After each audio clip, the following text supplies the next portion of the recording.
everybody thought you were going to win Olympia. Everybody thought that one year you were 100% going to win, and then suddenly Ronnie Coleman came out of nowhere. Did you expect him to come in that shape and win that year? No, I mean, nobody did. Obviously, Ronnie's been so first and foremost, the rivalry never. Me and Ronnie have always been extreme friends, fierce competitors on stage, but we always had a mutual respect. And probably out of all the bodybuilders, we're probably the closest. So there was never no type of animosity or anything like that. And furthermore, Ronnie has came out publicly a billion times and point blank said if it wasn't for me, he wouldn't have never won. So I've told quite a few people everything I told Ronnie, and up and coming bodybuilders too. None of them look like him. None of them are I don't think, gonna go straight eight Mr. Olympias, and not to mention defeating some of the other greatest bodybuilders of all time. That's that man's gift, and I think he would have been that good regardless. It might have took him a little bit longer, but that's his greatness, and that's the gift that he was blessed with. So After he won that first year and he became Mr. yeah, I Olympia was for the first pissed. time. But did you expect him to go on that streak of winning 8? Did you see him after that first year staying there on the throne for so long? No, I mean, how do you perceive that? No one had did it except Lee Haney, and you got to admit, if you're a historian of the sport, Lee Haney didn't have the in-depth competitors going at him like Ronnie did. He had probably two competitors who were on his heels, and that was Rich Gaspari and Lee Labrada. And if you look at those guys matched up against him, here he is, probably 3 or 4 inches taller than him, and outweighing him probably by another 20 pounds. Where Ronnie was competing against guys who are very formidable, competitors against him. So no, I never thought that. But I tell you, the honest God's truth is, in 98 when he won the first Mr. Olympia, where I thought to win that one. I remember the call outs. He was never called out with me because for whatever. Well, actually, we do know why. But I remember during prejudge, and I was watching him from behind. I was like, my God, this guy is freaky. I mean, why aren't they calling him out with us top 5 guys? And I remember, one of my greatest gifts was, a Christmas tree and incredibly striated back. And I remember watching him pose from standing behind him and thinking, like, this dude's back is just shredded as mine, if not more. They're missing something, but obviously they didn't miss it for too long.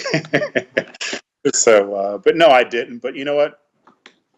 Again, that's that man's gift, and it's just, for me, it's a tremendous honor to have been on stage with him during that reign. I never got the honor of standing, on stage with the great, Arnold Schwarzenegger. I never got the opportunity of standing on stage with great Lee Haney, but I got to stand on stage with the greatest Mr. Olympia of all times, and that's Ronnie Coleman. So, I'll keep that feather in my hat, and then to know that, we were great friends then and currently still great friends, man, that's an honor that a lot of people can't say. For sure. Now let's talk about Kevin Levrone. He made a statement that he's coming back. He's training for Olympia. What do you think about that? Yeah, I mean, for the last probably 3 or 4 years, me and Kevin have been talking about him coming back, and actually that's kind of been a small circle of a couple of us from the 90s who talked to Kevin, and we've all agreed if anybody can come back and do it, it will be Kevin. He's healthy. He didn't train as reckless as we did, every day. I mean, Kevin would take extreme times off and stuff like that. So I'm excited, and I can't wait to see what he can do. And I think it's really breathed a breath of fresh air back into the sport, because it was kind of a Kaya Green, Phil Heath type show, and whether, Kaya's going to show up, and then, maybe Dennis Wolf or this, that, and the other. But Kevin, I mean, he brings an extreme, different degree to the game. And I think that has really inspired a lot of people to come back and look at our beautiful sport again. Just hopefully he can come in at close to as best as possible and not let himself down or the fan base down. But I can't wait, man. I'm going to be there front and center to watch. Do you think it's possible for him to come in and look up to par to the top guys right now? Do you think it's realistic? If Kevin comes in 90% of his best, he's going to do some damage and hurt some guys' feelings. Now, that's a what if. If he comes in 80%, he's going to get handled by everybody. But Kevin has the ability to defeat great athletes in his 90 percentile. I was never at 100%. I was always, somewhere in the 90 percentiles, and I fared out pretty good. So, I think he will too. Now that what is if he does or not, and probably within 30 seconds of him walking on stage, I'll fully understand what he's going to be able to place in, because it's nothing's going to hide. Now, obviously, he's not showing everything, but that's what bodybuilders do, right? They only show their best body parts. They don't show their weak body parts. So how can you really make that type of assessment? It's definitely exciting, I think, for the sport. But recently I spoke to Shawn who's I consider him to be like an expert. He's definitely has his he's very well-rounded when it comes to bodybuilding, and he is concerned for Kevin because he thinks it can be very hazardous and dangerous for him to make the comeback at that age. Training at such intensity. But do you see it as actually being dangerous for his health to make a comeback at this age? The great thing about technology and knowledge now is completely different. Back when we competed, we took in 1 to 1.5 grams to 2.5 grams of protein per body weight. That's not even necessary, man. The body can't even assimilate all that. So, and we went in and we banged hard every day regardless. It's not even necessary. The body is proven, history is proven, and technology is proven. You don't even have to do that. It's worse. The body grows when it's resting, not when it's training. So you don't go in and bang every day. When's the body going to grow? So there's so many different things that's been learned now that you just don't have to. So I don't think he's going to be in no harm whatsoever. I don't think Kevin's going to put himself in harm. But is it dangerous? Of course. It's dangerous for a healthy guy. Unfortunately, we lost plenty of healthy guys in our sport who had no problems whatsoever. A lot younger than Kevin, too. So to say that, is it dangerous? Of course it is. Don't be stupid. Could it happen? Of course it can. Don't be stupid. So for Shawn to say 100% he's in danger because of his age, that's really, I was part of when Shawn said he was going to come back. It's back when I was living in LA, and he was training to come back and compete. And I'm like, no, you're not. You're not going to be able to do it. And he's like, yeah, I am. So he was training hard, cardio and everything. I said, you know what, Shawn? I go, that's all easy. It's all great to look good in clothes. It's great to diet and everything. I go, but trust me, bro, when you got to go back into that mental mind frame of those deep and dark places in that diet where you're going to have to take your clothes off, I go, that's when you're going to find out who you really are. And he couldn't do it. I mean, it's just a different mind frame. It's great. It's easy to walk around and look great in a shirt or even taking your shirt off.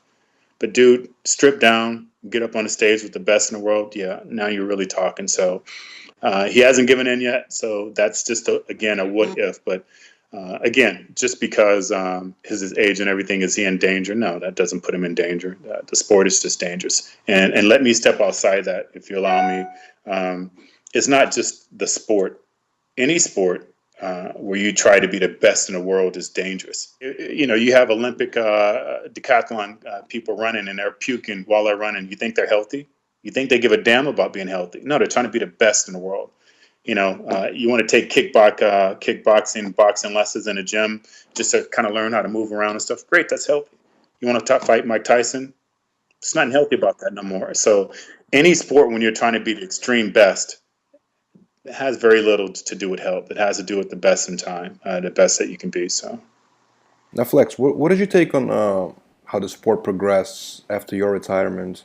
And I know, a lot of people complain nowadays, the fact that everybody's so big and the size increased by a lot and bodybuilders are huge now. But in a way, Ronnie Coleman and you and guys in that era kind of started that trend, obviously from where Lee Haney left off, then you, Ronnie, you kind of started that kind of like the size monster aspect of it, right? So how do you look at today's bodybuilding? And do you like the direction that it went after you retired?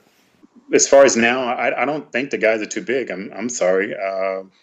There's nobody who's wearing Ronnie's size and height and weight doing as well as he did. I mean, I competed from 230s to the 257 at 5'10" and a half. There's nobody that size, or Kevin in his size at either. So the guys are a lot smaller now than they were back when I was competing. But I think they're just as great as we were. You can't match, do a matchup like that. That's like saying, the what if again. What if Bruce Lee fought Muhammad Ali? It's never going to happen, man. It's a great talk, but it is what it is. So I mean, I have a tremendous support for all the guys, Dexter, Kai, Phil, Dennis Wolf, Big Rami, and all those guys. I have tremendous respect for those guys and what they're doing, and I think they're doing justice with the sport. So I don't look at it as a negative thing. This is an era that we're in, and it is what it is. What do you think about the whole photoshopping craze that's happening right now? It's like don't want to get too weirded out, but it's about like bragging to a girl that you're all that in bed.